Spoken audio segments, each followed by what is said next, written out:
waata aad baad u mahadsantahay wasiir. markana waxaan aadaynaa magaalada Kampala ee wadanka Uganda oo uu ku sugan yahay Cabduqaadir Cumar Cabdulle Fiidka oo ah gudoomiyaha midowga ardayda qaranka Soomaaliyeed ee halkaasi.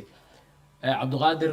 waxaan ku leeyahay xaaladii ugu dambeeyay ee magaalada aad ku sugan tahay iyo khatarta uu ku leeyahay Soomaalida halkaasi ku nool, bal faahfaahin naga sii anigii daawadayaasha iyo dhageystayaasha warbaahinta qaranka. عباس aad baa maartahay adii dhamaan bahda howlwadeenada telefishinka qaranka Soomaaliyeed guud ahaan marka la fiiriyo cudurkan runtii meelo badan ayuu si xoogan ugu fiday laakiin Uganda marka loo fiiriyo kiisaska tirada kiisaska oo kale inta marba marka dambeysay way sii kordhayeen tusaale ahaan shalay oo kale waxaa baaritaan lagu sameeyay ilaa 150 ruux oo dhammaantood markaas negative soo marka hadda guud ahaan tirada waxay taagan tahay 250 ruux oo laga helay caabuqan oo u badan muwaadiniin reer Uganda ah dad ajaanib ah ku jira laakiin tiradoodu ma badna inta badanna dadkani waa dad ka soo galay dibadda sida wadamada Imaaraadka Carabta, London iyo Mareykanka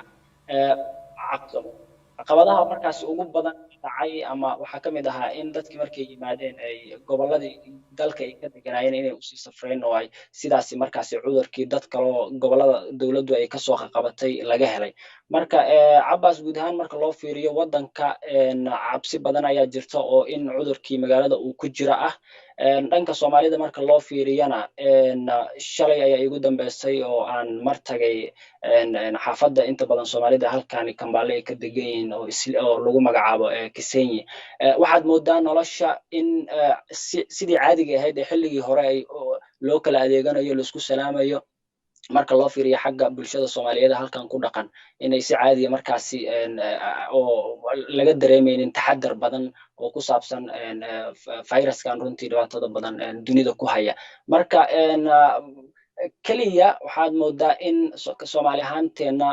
aan si fiican u dhaqan gelinay bandowgii 7 fiidnimo marka la gaaro ahaa oo qof socon kara aanan markaasi la arki karin laakiin sida kale nolosha caadiga ah xagga Soomaalida waxaa moodaa in caadi la isku salaamayo meelihii la isku fariisanayo la isla shaaxabayo markii 7 ay soo dhowdahayna in la kala xaroodo markaasi la kala tago laakiin marka laga soo tago meesha Soomaalida ay ku badan yihiin meelaha kale Soomaalida degan runtii waa dad guryahooda jooga inta badan sidoo kale intana la socda fariimaha iyo sidoo kale wacyigelinta ay bixinayaan hay'adaha caafimaadka iyo wasaaradda caafimaadka intuba marka xagga dawladda kale loo fiiriyo wadankan Uganda waxa jira dad badan runtii oo noloshooda ay ku tiirsaneed kuwa maalintii soo shaqeysta marka madaxweynuhuna dhowr mar ayuu hadlay caawa ayuu markiisii 9aad hadda intaanan barnaamijka soo galan uu ku jiray uu hadlayay waxay dawladdu bixisay cuntooyin markaasi la siinayo dadka sidaas oo kale ay saameysay xagga nolosha oo aanan markaasi inay shaqo tagaan noloshoodii markaasi maalintaas waxay cuni lahaayeen oo ay ku noolaan lahaayeen inay soo shaqeystaan maadaama la xiray dhammaan ganacsiyadii marka laga reebo meel lagu iibinayo cuntada la cunayo iyo sidoo kale inta dawooyinka waxaanan ahayn waa la mamnuucay in ay shaqeeyaan marka guud ahaan marka la fiiriyo xaaladda runtii sidii loo geliyay lockdown-ka waxaad moodaa in xagga nolosha wax badan ay markaasi iska bedeleen waa garta Cabduqaadir Soomaalidu ma waxay joogtaa caasimadda dalka Uganda oo kaliya mise gobolada dalka sideese u qaataan amarada kala duwan ee ka soo baxaya madaxda dalkaasi Abbas Soomaalida marka laga soo tago caasimadda Kampala waxaa jira arday Soomaaliyeed oo ku sugan magaalooyinka waaweyn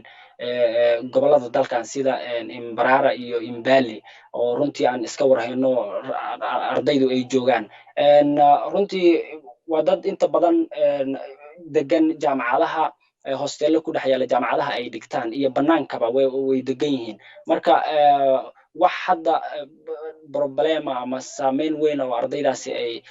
sheeganayaan ma arkeenin laakiin gudaha magaalada marka loo fiiriyo kanto Soomaali badan ayaa degan marka laga soo tago ardayda dad qaxootiya dad ganacsatada iyo dad deegaan ku ah halkan oo aanan badnayn marka guud ahaan Soomaalida marka loo fiiriyo runtii awaamirtii way qaadanayaan laakiin mararka qaar waxaa moodaa in aan ka yara iska yara dhagatirayno mararka qaar hadda waxaad arkaysaa xitaa dad Soomaaliya oo boodooyinkii la mamnuucay saaran oo mararka qaar ama la xiro ama dhibaatooyin kala kulma way jiraan marka guud ahaanna waa la mamnuucay in dadka caadiga ah ay raacaan gawaarida iyo mootooyinka keliya waxa ay qaadi karaan waxa ay tahay sida cargo oo kaleento inuu alaab qaado boodhadii ama gaarigii inuu alaab qaado maahane looma ogola inay dadku raacaan markas mararka qaar waxaad arkaysaa waddooyinka adigoo lugeynaya qof soomaaliya oo saaran mootadii meelaha waaweyn oo ciidamada booliiska ah ay joogaan ahayn oo marayaan marka taasoo kale marka loo fiiriyo iyo marka laga hadlayo kala fogaanshaha bulshada suuqoo kale markaad tagto dadka ma follow garaynayaan soomaalideena joogta Kampala oo kale markaa fiiriso in markii ganacsigii wixii la kala iibsanayay sida awaamirtii madaxweynuhu ahayd in masaafo dadka ay kala fogaadaan inaanan la isku dhowaanin waxaasoo dhan markaa fiiriso waxaa moodaa xoogaa in uu culays badan ka jiro ama dadkii aysan qaadanaynin in ay taxadarkaas badan ay muujiyaan marka inta badanna soomaalideena waxaa lagu dhahayaa dadka qaar oo kale markaad dhahdo war sidaan ma ahana talooyinkii iyo waxa waaye dee si cudurkan looga badbaado qof walba gurigiisa ha ku sugnaado ha la sameeyo waxyaabaha hay'adaha caafimaadku iyo fariimaha soo baxaya aad arkaysaan inta badan marka waxaa moodaa in aysan ku buraarugsanayn oo xitaa mararka qaar soomaalida ay aaminsan yihiin in kiisaskan su'aalay ku weydiinayaan oo ahba ilaa hadda ma jira Uganda qof u dhintay cudurkan maya marka waxa ka dhacdhacsan in markaasi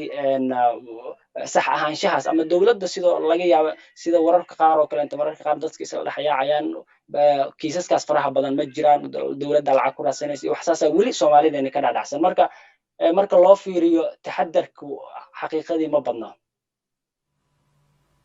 waxaan ognahay mas'uuliyiin Soomaaliyeed oo xilka aan iraahdee dalkan Soomaaliya xilal kala duwan ka soo qabtay in ay ka mid yihiin dadka u geeriyooday xanuunkan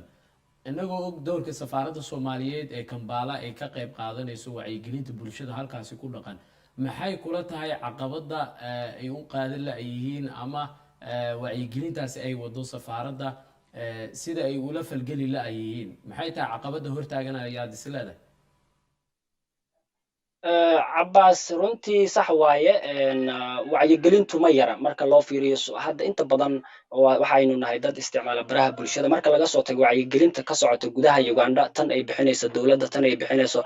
safaaradda Soomaaliya ee halkan tan ay bixinayso jaaliyadaha Soomaalida halkan waxaasoo dhan marka la isku soo duro iyo tan guud oo runtii social media Facebook dadku inta badan ay kala socdaan qof walba waxa way uu ka dharagsan yahay xaaladdu dunida meesha marayso iyo dhibaatada uu leeyahay haddana waxaad moodaa in ka Soomaali ahaan madax adeegaas xoogaa uu nagu yara dambeeyo dadku taxadarku aysan muujinaynin oo runtii wixii alla ku qoray kugu dhacaysaa waa sax qofku wuxuu alla u qoray ku dhacaysaa laakiin taxadarkuna waa uu fiican yahay marka runtii marka laga soo tago caqabada kaliya waxaan oran karnaa madax adeegnimada ma ahan wax kale ma jiro sababtoo waxaan arkaynaa dad badan oo u dhimanaya cudurkan dad badan oo soo rito isbitaallo ugu jiro xaaladooda halis ku jirta oo dad muslimiina iyo isugu jira oo hadda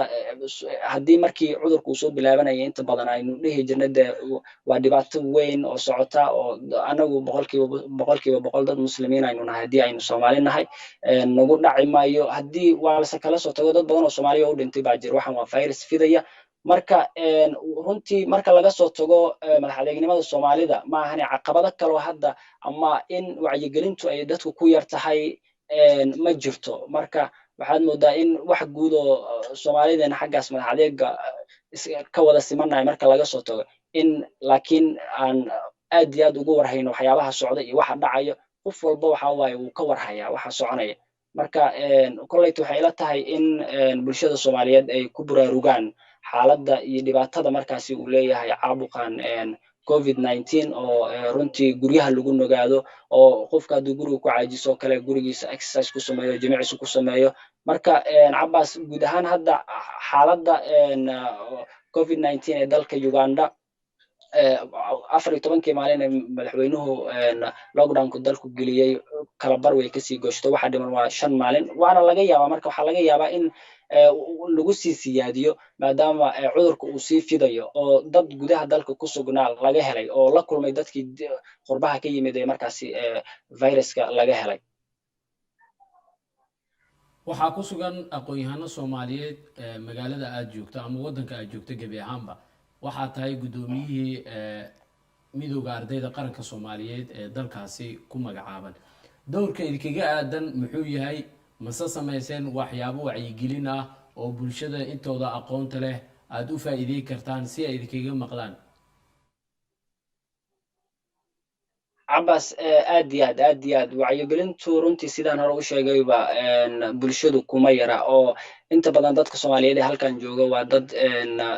isticmaala social media adduunka la socda update ah wacyigelin markii koowaad cudurka halkan uu ku soo fiday waxa jirtay ardayda wacyigelin ay sameeyeen oo gudoomiyaasha jaamacadaha oo markaasi ardaydu ay la hadleen oo muuqaal loo soo duubay oo loo sheegay sidoo kale inta in ardayda loo sheegay inay guryahooda ku nagaadaan safaaradda waxay sameysay dadaalo badan oo wacyigelin ah oo loo qabtay dadka iyo sidoo kale dhaqaatiir Soomaaliyeed oo halkan iyo aqoon-yahanada kulli waxa waaye doorkoodii waynu aragnay oo xagga wacyigelinta ah ka arday ahaan safaaradii iyo dhammaan jaaliyadii iyo bulshada qaybaheeda kale aqoon-yahanadii ahaa dhammaanba runtii wacyigelintu waa la sameeyay haddana in weli wacyigelintu sida loo sameeyay iyo caalamka kale siday bulshada ugula socdaan marka loo fiiriyo waxaad moodaa in boqolkiiba boqol aysan dadku qaadanaynin oo xitaa marka magaalada ku arkaysa dadka Soomaaliyeed ma wataan waxyaabihii ka hortagga protectionka ahaa ee viruska oo tusaale ahaan maskiga lagu xiranayo afka iyo waxyaabihii gacmaha la gashanayo kulli sidaan caadiga hadda kula hadlayo ayaa suuqa loo wada socdaa marka tagto waxa waaye gacmaha la isku salaamaya xabadka la saaraya waan jeclaa inaan warbixi kooban aan siisid laakiin waa kugu soo noqon doona hadduu alla qadaro xarunta dhexe ayaan u wareegi doonaa oo marti ugu yahay injineer cabdikariin cali nuur wasiirka dib u heshiisiinta iyo dib u dejinta maamul goboleedka Hirshabelle maadaama aan ka hadlayno khatarta uu leeyahay iyo saameynta uu ku leeyahay bulshada Soomaaliyeed cudurkan coronavirus oo caalamka xitaa inta badan caqabad ku ah maamul goboleedkiina waxyaabaha looga hortago cudurkan oo kale oo sida hadeertan Cabdiqaadir sheegayo gacantii gloveska ah maaski afka ah waxyaabaha